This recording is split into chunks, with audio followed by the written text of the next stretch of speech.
അനുമോള് വീണ്ടും big ബോസിനോടും big boss ഹൗസിനോടും big ബോസിലെ മറ്റ് മത്സരാർത്ഥികളോടും മൊത്തത്തിൽ ഒരു പ്രതിഷേധം കാണിച്ച് മിണ്ടാതിരിക്കി പിണങ്ങിയിരിക്കുകയാണ്. ശരിക്കും പറഞ്ഞാൽ ഇന്നലെ രാത്രിയത്തെ വലിയ വഴക്കിന് ശേഷം അനുമോൾ എടുത്തൊരു തീരുമാനം ഉണ്ടായിരുന്നു. താൻ ഇനി അടുക്കളയിൽ കയറി ആർക്കും വെച്ച് വിളമ്പാൻ പോകുന്നില്ല എന്ന്. വളരെ നല്ല കാര്യം. അനുമോൾ അത് തന്നെയാണ് ചെയ്യേണ്ടത്. അനുമോൾ ഇത് ആർക്കാണ്? കഴിഞ്ഞ വട്ടം ലാലേട്ടൻ വരെ പറഞ്ഞതാണ് അനുമോൾ എന്തിനാണ് ഇത് ഇത്രയും കറക്റ്റായിട്ട് പകുത്ത് എല്ലാവർക്കും എത്തണം എന്നൊക്കെ പറഞ്ഞ് നന്മമരമാകുന്നത്. അതിന്റെ ആവശ്യമില്ല. അടങ്ങി ഒതുങ്ങി അവിടെ ഇരിക്കും. അങ്ങനെ ഇന്നത്തെ ദിവസം അങ്ങനെ അടങ്ങി ഒതുങ്ങി ഇരിക്കുമ്പോഴും കോണ്ടന്റ് ഒന്നും ഉണ്ടാകുന്നില്ല എന്ന് കരുതണ്ട. അവിടെ നെവിൻ അടുക്കളയിൽ കയറി ഓരോ കാര്യങ്ങൾ ഉണ്ടാക്കുന്നുണ്ട്. കടല അടിപൊളിയാണെന്ന് എല്ലാവരും പറയുന്നുണ്ട്. നല്ലപോലെ മസാലയൊക്കെ ചേർത്ത്. അതുപോലെ തന്നെ ലക്ഷ്മി അവിടെ ഷാനവാസിനും സാബുമോനും എല്ലാവരെയും പിടിച്ചിരുത്തിയിട്ട്, സാബുമാനെ പിടിച്ചൊക്കെ ഇരുത്തിയിട്ട് ലക്ഷ്മി അവിടെ പീരീഡ്സിന്റെ പെയിനെ കുറിച്ചും അതുപോലെ തന്നെ ഡെലിവറി ടൈമിലുള്ള മൂഡ് സ്വിങ്സിനെ കുറിച്ചും അങ്ങനെ കുറെ കാര്യങ്ങളൊക്കെ അവിടെ ഇങ്ങനെ അവയർനെസ് കൊടുക്കുന്നുണ്ട്. മോർണിംഗ് ആക്ടിവിറ്റി ഒക്കെ നല്ല രീതിയിൽ തന്നെ കഴിഞ്ഞു പോകുന്നുണ്ട്. പ്രത്യേകിച്ച് മോർണിംഗ് ആക്ടിവിറ്റിയിൽ അനുമോൾക്ക് ഒന്നും പാർട്ടിസിപ്പേറ്റ് ചെയ്തൊന്നും പറയാനൊന്നും ഇല്ലായിരുന്നു. അവസാനം പറഞ്ഞത് അനുമോളായിരുന്നു. പ്രത്യേകിച്ച് അങ്ങനെ വലിയ ബിഗ് ബോസിനെ കുറിച്ച് വലിയ മെമ്മറീസ് ഒന്നും ഇല്ല. ലാലേട്ടനെ റിലേറ്റ് ചെയ്തിട്ടും ബിഗ് ബോസിനെ റിലേറ്റ് ചെയ്തിട്ടും ഒക്കെ കുറച്ച് കാര്യങ്ങൾ പറഞ്ഞിട്ട് അവസാനിപ്പിക്കുന്നുണ്ട്.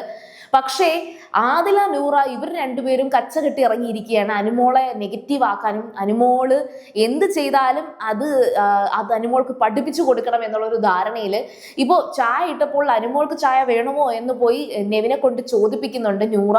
അത് പോയി ചോദിക്കുന്നുണ്ട്. വേണമെന്ന് പറയുന്നുണ്ട്. അനുമോള് വേണമെന്ന് പറയുന്നുണ്ട്.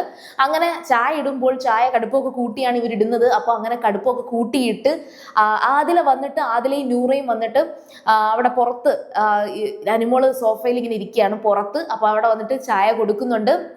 അപ്പോൾ അനുമോൾ ആ സമയത്ത് ഒരു കയ്യിലൊരു തുമ്പി വന്നിരിപ്പുണ്ട്. അപ്പൊ ആ തുമ്പിനെ നോക്കി, തുമ്പിയോട് സംസാരിക്കുന്നില്ല, തുമ്പിയോടും പിണക്കമാണെന്ന് തോന്നുന്നുണ്ട്. തുമ്പി നോക്കി അങ്ങനെ അങ്ങിരിക്കുമ്പോൾ ചായ കൊണ്ടുവരുന്ന ആദില ചായ എടുത്ത് പിന്നെ അങ്ങോട്ടും ഇങ്ങോട്ടും ഒക്കെ സെർവ് ചെയ്ത് കൊടുത്തതിന് ശേഷം ആ ചായ അവിടെ അനുമോൾക്കുള്ളതോടെ വെച്ചിട്ടുണ്ട്. പക്ഷേ അനുമോൾ ആ ചായ അങ്ങനെ അധികം മൈൻഡ് ചെയ്യുന്നില്ല. അപ്പോൾ അതിലെ അടുത്ത് വന്ന് ഇരിക്കുന്നുണ്ട്. അടുത്ത് വന്നിരുന്നതിന് ശേഷം തുമ്പിയാണോ, തുമ്പിയോടും നീ മിണ്ടുന്നില്ലല്ലോ എന്നൊക്കെ ചോദിക്കുന്നുണ്ട്. കുറച്ച് കഴിഞ്ഞിട്ട് വീണ്ടും അങ്ങോട്ടും ഇങ്ങോട്ടും ഒക്കെ നോക്കിയിട്ട് അനുമോളൊന്നും സംസാരിക്കുന്നില്ല എന്ന് കാണുന്നത് കൊണ്ട് വീണ്ടും അയ്യോ ചായ എടുത്ത് കുടിക്കുക, ഈച്ച വരുന്നു, ഈച്ച അടിക്കുന്നു, ഈച്ച. അപ്പോൾ ഉടനെ അനുമോള് ചായ ഒന്ന് എടുത്ത് നോക്കുന്നു, വീണ്ടും ഒന്ന് നോക്കുന്നു. ഓക്കെ, ഇത്രയും കടുപ്പമുള്ള ചായ എനിക്ക് വേണ്ട, ഞാൻ കുടിക്കില്ല എന്ന് പറഞ്ഞിട്ട് ആദിലയുടെ കപ്പിൽ തന്നെ മൊത്തം ഒഴിച്ചു കൊടുക്കുന്നു, മാറിയിരിക്കുന്നു. അനുമോളുടെ ഭാഗത്ത് തെറ്റിന്റെ നമ്പർ 1 അവിടെയാണ്. ആദിലയ്ക്ക് ചായ വേണോ, തിരിച്ചെടുത്ത് ഒഴിച്ചു കൊടുക്കാൻ ആദില പറഞ്ഞില്ലല്ലോ. ആദില കുടിക്കുന്ന കപ്പിനകത്ത് അനുമോൾ എന്തിനാണ് ആ ചായ പെട്ടെന്ന് തന്നെ തിരിച്ചെടുത്ത് ഒഴിച്ചത്? അത് തെറ്റാണ്. അനുമോൾ ഇനി അത് ചെയ്യരുത്. പക്ഷേ ആദില ആ തെറ്റ് മനസ്സിലാക്കിയില്ല. അത് പ്രശ്നമൊന്നുമില്ല. ആദിലയ്ക്ക് അതൊരു പ്രശ്നമായിട്ട് തോന്നിയില്ല.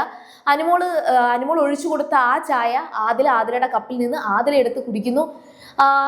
എന്താ നിനക്ക് പറഞ്ഞുകൂടായിരുന്നോ? അങ്ങനെ പറഞ്ഞിരുന്നെങ്കിൽ ഞാൻ കുറച്ച് പാല് മാറ്റി വെച്ച് നിനക്ക് ഞാൻ കടുപ്പം കുറച്ചിട്ട് തരായിരുന്നല്ലോ എന്ന് നൂറ അനുമോളോട് പറയുന്നു. കുഴപ്പമില്ല എന്ന് പറയുന്നു. അനുമോൾ കുഴപ്പമില്ല എന്ന് പറയുന്നുണ്ട്. ദെൻ നമ്മുടെ നൂറ കേട്ടില്ല എന്തു ഈ പറഞ്ഞെന്നുള്ളത്. അപ്പം ആദില പറയുന്നുണ്ട് എന്തുവാന്ന് എടുത്ത് ചോദിക്കുമ്പോൾ ആദില പറയുന്നുണ്ട് കോപ്പില്ല എന്നാണ് പറഞ്ഞതെന്ന്. അപ്പൊ നൂറ വീണ്ടും കോപ്പില്ലെന്നും. അപ്പൊ ചോദിക്കുമ്പോൾ പറയുന്നു കുഴപ്പമില്ല എന്നാണ് പറഞ്ഞതെന്ന് പറയുന്നു.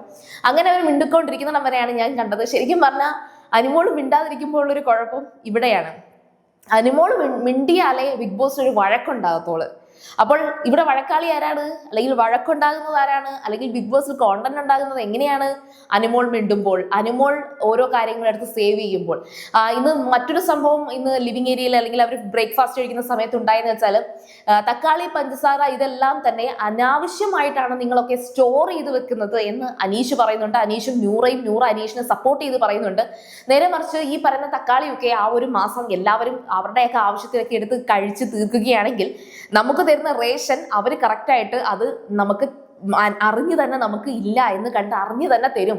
ഇത് ഫ്രിഡ്ജ് തുറക്കുമ്പോൾ നിറയെ തക്കാളി ഇരിക്കുന്നു. 2 ആഴ്ചയ്ക്ക് മുന്നേ ഉള്ള തക്കാളികൾ വരെ നിറഞ്ഞിരിക്കുമ്പോൾ ബിഗ് ബോസ് തക്കാളി തരാത്തതാണ്.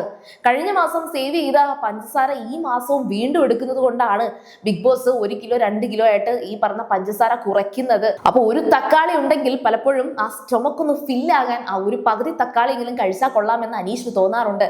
ഇങ്ങനെയൊക്കെ ഇന്ന് പറയുന്നുണ്ട്. ശരിക്കും ആ ഒരു ടാസ്ക് വരുന്നിടം വരെ എനിക്ക് തോന്നുന്നു അനുമോൾ മിണ്ടാതിരുന്നാൽ വലിയ വഴക്കൊന്നും ഈ ബിഗ് ബോസ് ഹൗസിൽ ഉണ്ടാകാനില്ല. അപ്പോൾ എന്തായാലും ശരി, ലൈവില് മറ്റ് വലിയ സംഭവങ്ങളൊക്കെ ഉണ്ടാകാൻ വേണ്ടി നമുക്ക് കാത്തിരിക്കാം. ഇന്നത്തെ ടാസ്ക് എന്ന് പറയുന്നത് ഒരു അടിപൊളി ടാസ്ക് ആണ്.